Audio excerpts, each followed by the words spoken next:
Halo pemirsa, kembali lagi di Wanyu Sore. Hari ini, Wanyu Sore akan merangkum informasi mengenai kebakaran yang melanda Pasar Taman Puring, Kebayoran Baru, Jakarta Selatan, yang menghanguskan sebanyak 552 kios dengan luas area terdampak diperkirakan mencapai 2000 meter persegi. Informasi lainnya pemirsa, kematian seorang diplomat muda Kementerian Luar Negeri masih menyisakan banyak tanya. Saat pertama kali ditemukan, penjaga kos terkejut saat melihat jasad kepala korban terbaring di kasur dengan kondisi terlilit lakban berwarna kuning dalam keadaan tak bernyawa.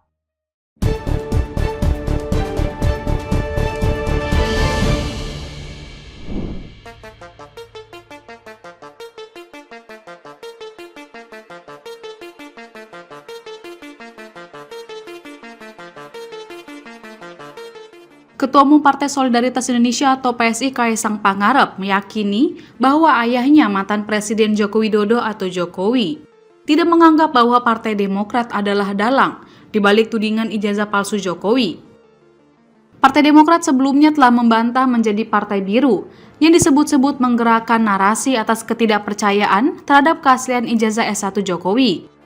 Kaisang menjelaskan keluarganya berhubungan baik dengan pendiri Partai Demokrat Susilo Bambang Yudhoyono atau SBY. Buktinya, kata dia, saat kakaknya Wakil Presiden Gibran Rakabuming Raka menjenguk SBY saat dirawat di Rumah Sakit Pusat Angkatan Darat atau RSPAD Jakarta, Senin 21 Juli 2025.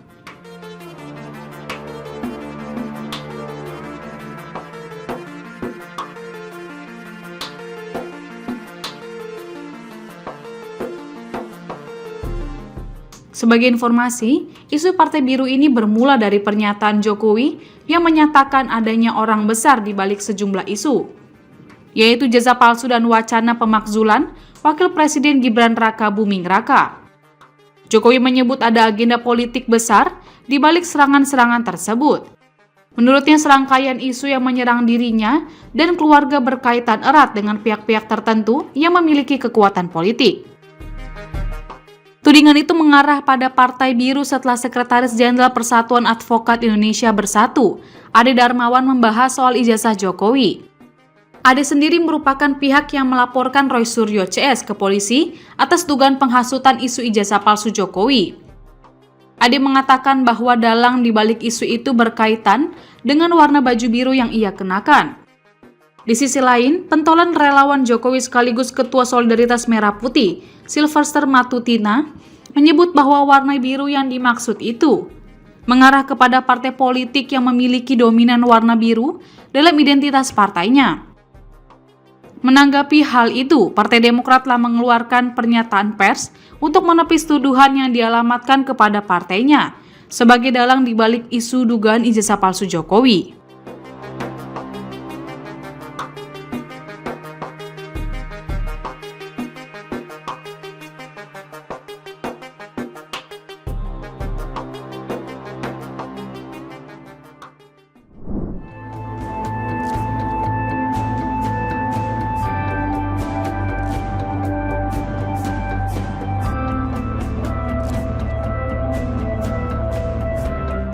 Di tengah isu ijazah yang belum selesai, ahli digital forensik Rismon Hasiholan Sianipar melontarkan tudingan bahwa Presiden ke-7 RI Joko Widodo atau Jokowi kini dalam kondisi panik.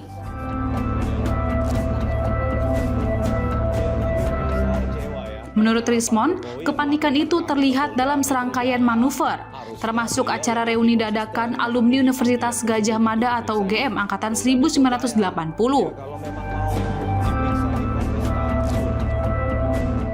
Ia mengatakan acara kumpul-kumpul tersebut bukanlah sekedar temu kangen biasa, melainkan sebuah pertunjukan yang syarat akan kepanikan. Lalu kepanikan semakin terlihat dari pernyataan Jokowi yang berubah-ubah mengenai peran dosennya yakni Kas Mujo. Rismon membeberkan bagaimana narasi Jokowi bergeser Kas Mujo disebut dosen pembimbing skripsi pada tahun 2017, lalu menjadi dosen pembimbing akademis pada tahun 2025, dan terakhir berubah lagi setelah pemeriksaan di Polresta Solo.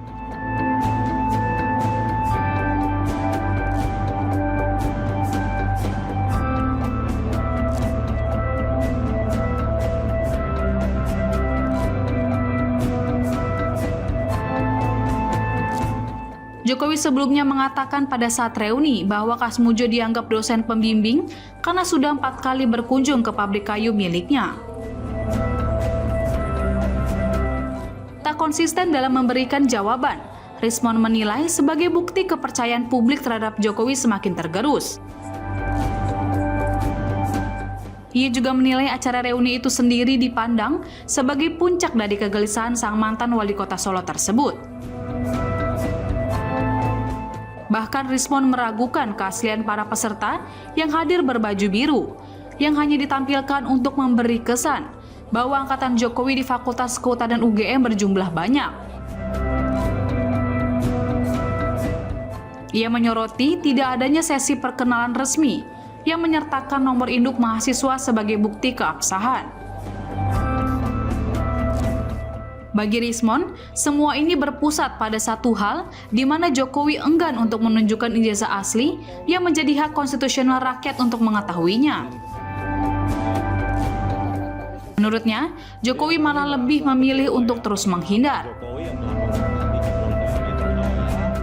Rismon menilai bahwa taktik menghindar dan membangun narasi pembelaan melalui acara reuni adalah pola yang sudah biasa dilakukan.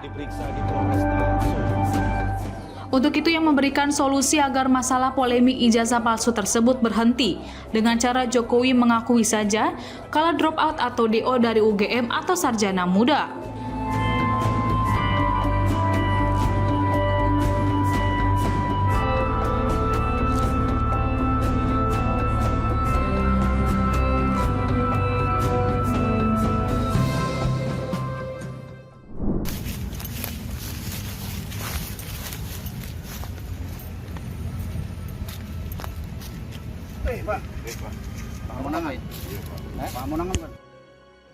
Seorang pria Parubaya ditangkap petugas reskrim Polsek Metro Tanah Abang saat sedang ngopi di area Taman Penghijauan kawasan Senayan, Jakarta Pusat Minggu malam.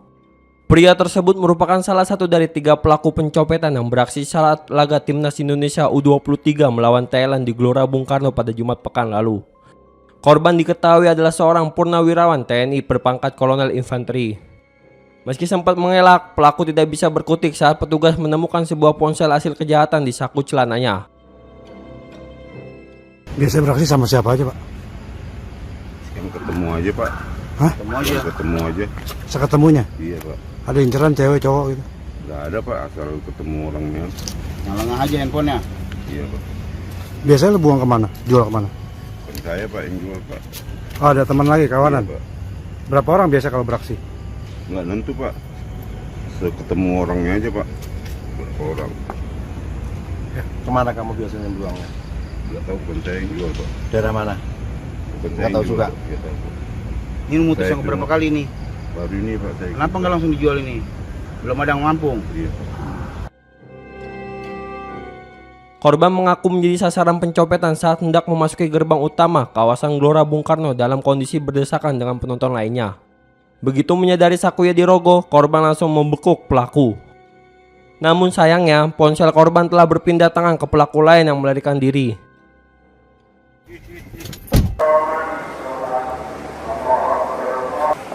Pertama kami kan mau nonton bola ya.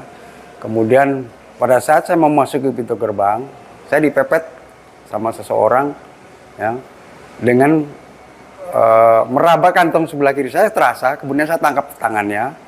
Kemudian setelah nggak lama saya piting karena saya tahu itu pelakunya, pasti pelakunya. Setelah itu kami geledah, rupanya sudah lari kemana-mana. Barang ini sekarang yang sudah ya alhamdulillah sudah ditemukan oleh kepolisian Tanah Abang ini ya. Jadi intinya saya dipepet orang ya, kelompok-kelompok yang pencopet. Berdasarkan laporan dari korban, polisi kemudian melakukan pengejaran dan berhasil meringkus 2 pelaku lainnya di kawasan Johar Baru dan Senayan. Total pelaku yang berhasil diamankan ada berapa? 3 kita amankan. Mereka ini residivis atau seperti apa? Di antaranya ada 1 yang sudah pernah melakukan perkara yang sama juga. Ini kelompok yang biasa beraksi di sekitar GBK atau gimana? Dari keterangan mereka, kalau ada event-event di GBK mereka pasti turun. Kalau jerat yang disangkakan kepada ketiganya? Untuk sementara kita terapkan pasalnya 363 karena mereka bersama-sama. Ancaman hukuman? Ya di atas 5 tahun. Akibat perbuatannya, ketiga pelaku dijerat pasal 363 KUHP tentang pencurian secara bersama-sama dengan ancaman hukuman maksimal 5 tahun penjara.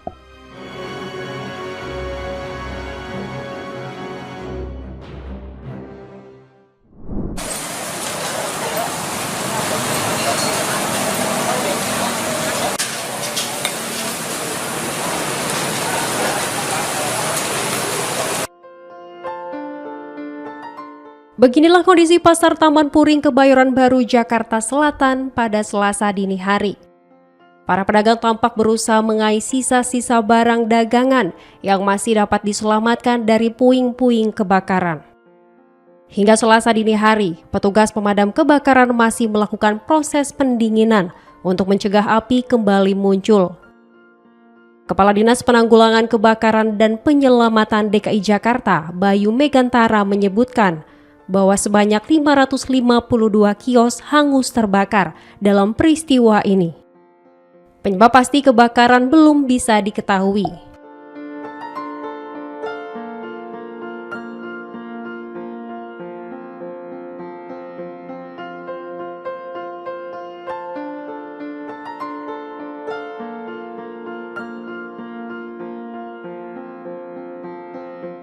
Namun api diduga pertama kali muncul dari sebuah kios yang berada di tengah-tengah area pasar. Api berhasil dipadamkan setelah petugas menerjunkan 30 unit mobil pemadam kebakaran dan 118 personil ke lokasi.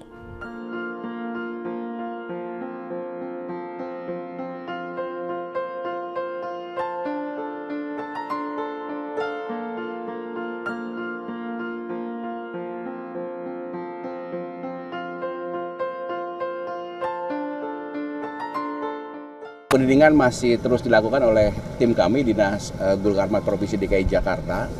Seperti yang teman-teman ketahui bahwa api berkobar dari pukul 18.02 dan tim kami sudah dalam respon time sekitar 8 menit sudah di lokasi. Memang informasi yang kami terima, api dimulai dari tengah-tengah pasar gitu ya.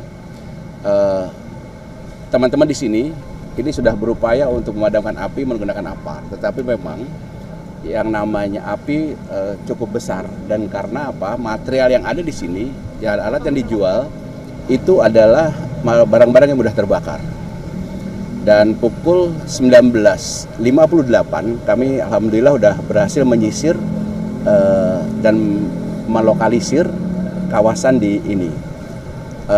Informasi yang kami terima ini lokasi ini lokasi JP29 Jole, lokasi JS29.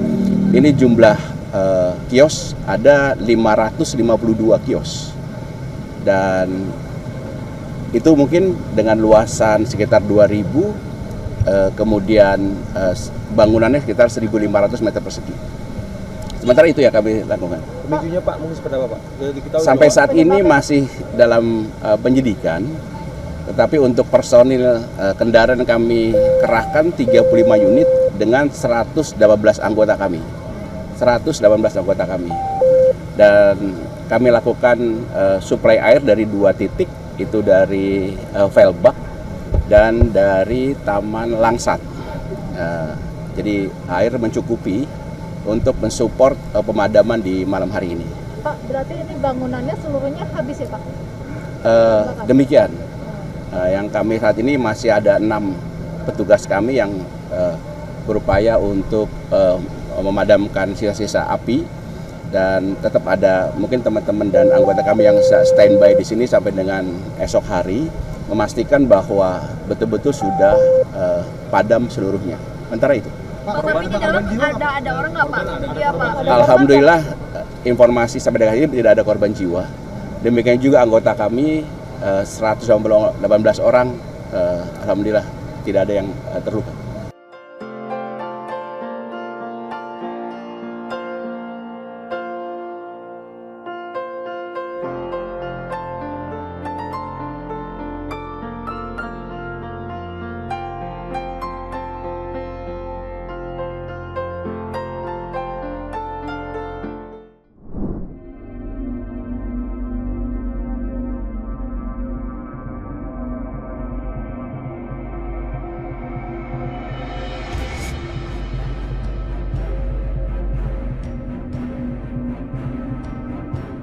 KPK mengungkap soal motor gede atau moge yang disita dari rumah mantan Gubernur Jawa Barat Ridwan Kamil.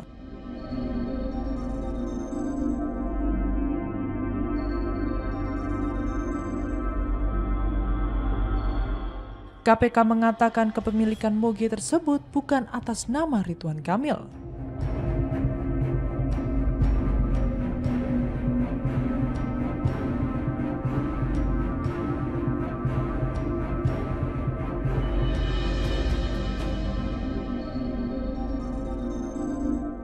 Juru bicara KPK Budi Prasetyo mengatakan moge tersebut adalah salah satu aset terkait dengan kasus korupsi pengadaan iklan di Bank Pembangunan Daerah Jawa Barat dan Banten atau BJB.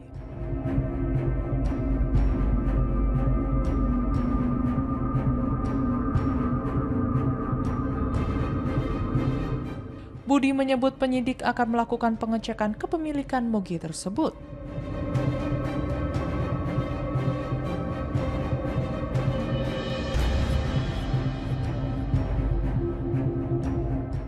Selain itu, penyidik juga akan mendalami asal-muasal moge yang disita dari rumah Ridwan Kamil itu.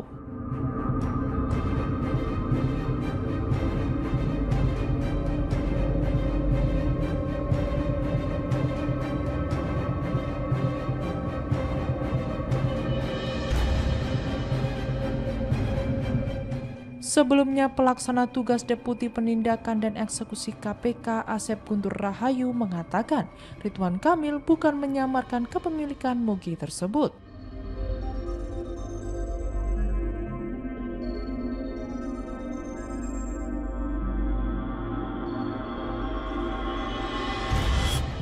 KPK juga masih menyusuri faktanya sebelum membuat kesimpulan tersebut.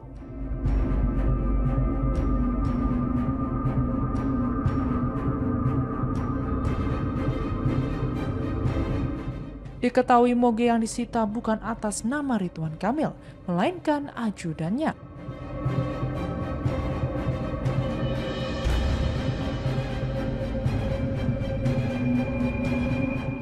Asep mengatakan pihaknya akan memeriksa Ridwan Kamil terkait penyitaan motor tersebut karena kendaraan itu disita dari rumahnya.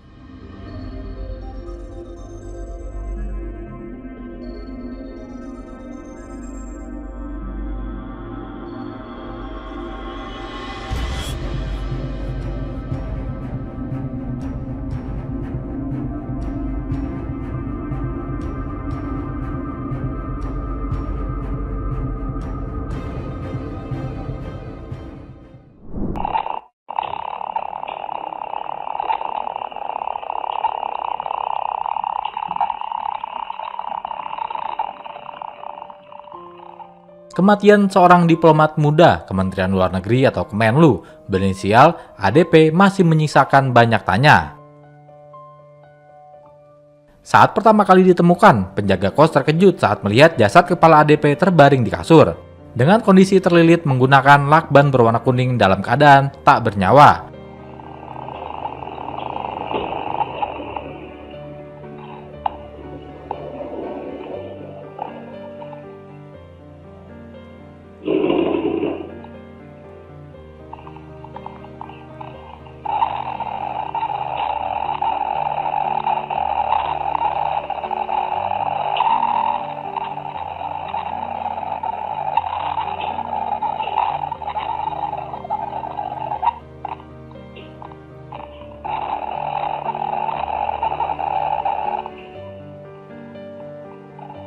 Inilah rekaman video detik-detik penjaga kos menyongkel jendela dan membuka pintu kamar kosan ADP yang berada di kawasan Gondang Dia Kecil, Menteng, Jakarta Pusat.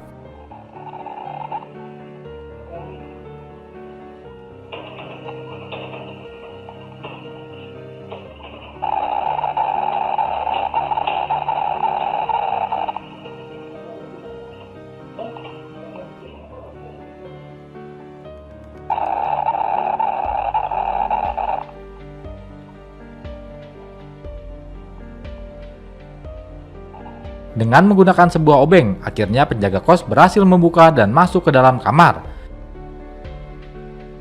Penjaga kos lalu terkejut, tak menyangka jasad kepala ADP terbaring di kasur dengan kondisi terlilit dengan lakban warna kuning.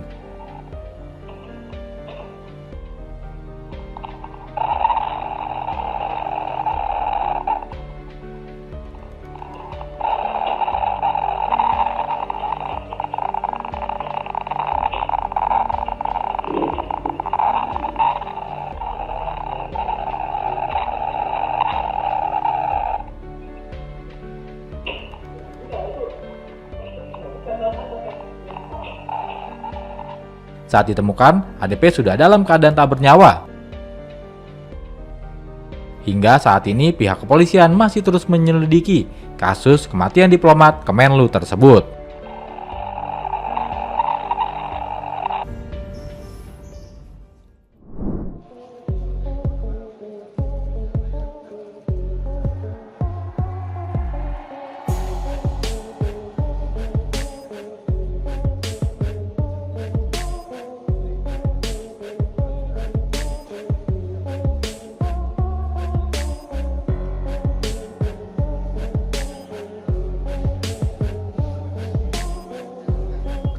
Ketua Umum Partai Demokrat Agus Harimurti Yudhoyono atau AHY buka suara soal tudingan partai yang dipimpinnya ada di balik polemik ijazah palsu Presiden ke-7 Joko Widodo atau Jokowi. AHY mengatakan tuduhan tersebut merupakan fitnah besar.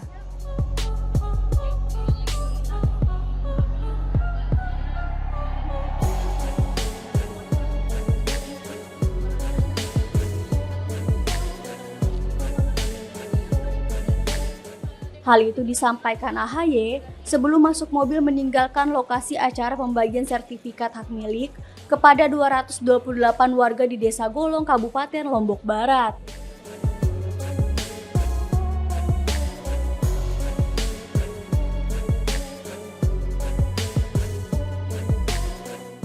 Sebelumnya, istilah Partai Biru muncul setelah Sekretaris Jenderal Pradi Bersatu sekaligus pelapor Roy Suryo dalam kasus dugaan ijazah palsu Jokowi, Ade Darmawan, diundang wawancara di salah satu stasiun televisi.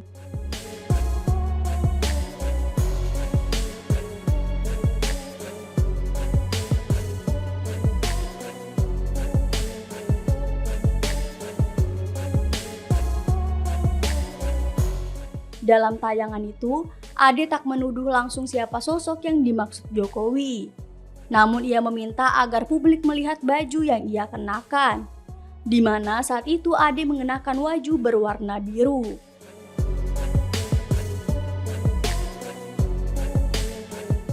Diketahui, Jokowi pernah menyebut ada agenda politik tertentu di balik polemik ijazahnya.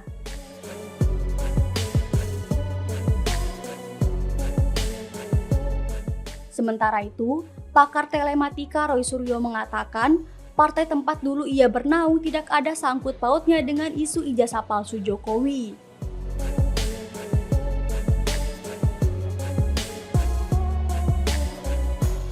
Roy Suryo menyebut dirinya memang pernah ada di Partai Biru selama 15 tahun.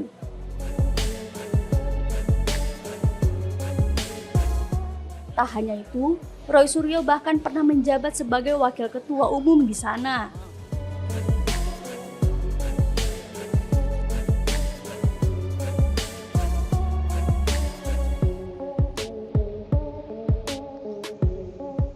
Ia juga menekankan pimpinan Partai Biru tidak pernah cawe-cawe seperti Jokowi.